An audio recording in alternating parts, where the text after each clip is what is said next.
নমস্কার, কেমন আছেন সকলে? আজ যে রূপ কচুর রেসিপিটা বানাচ্ছি, কচু বাজারে এলে মোটামুটি সপ্তাহে ২ দিন এই রেসিপিটা আমাদের বাড়িতে হয়েই থাকে।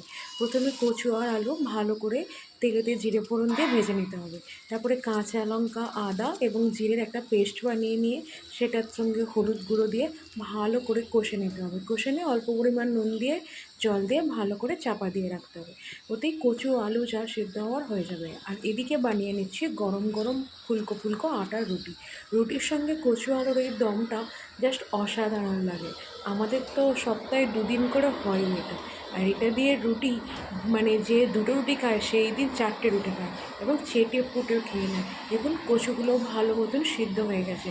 অনেকে আলাদা করে কচু সিদ্ধ করে নিয়ে তারপরে এটা বানায়। তবে আমি এই কচুটা আগে একটু বেশি ভেজে নিই, দিয়ে তারপরে আলুটা ভেজে নিয়ে বানিয়ে নিই, অসুবিধা হয় না।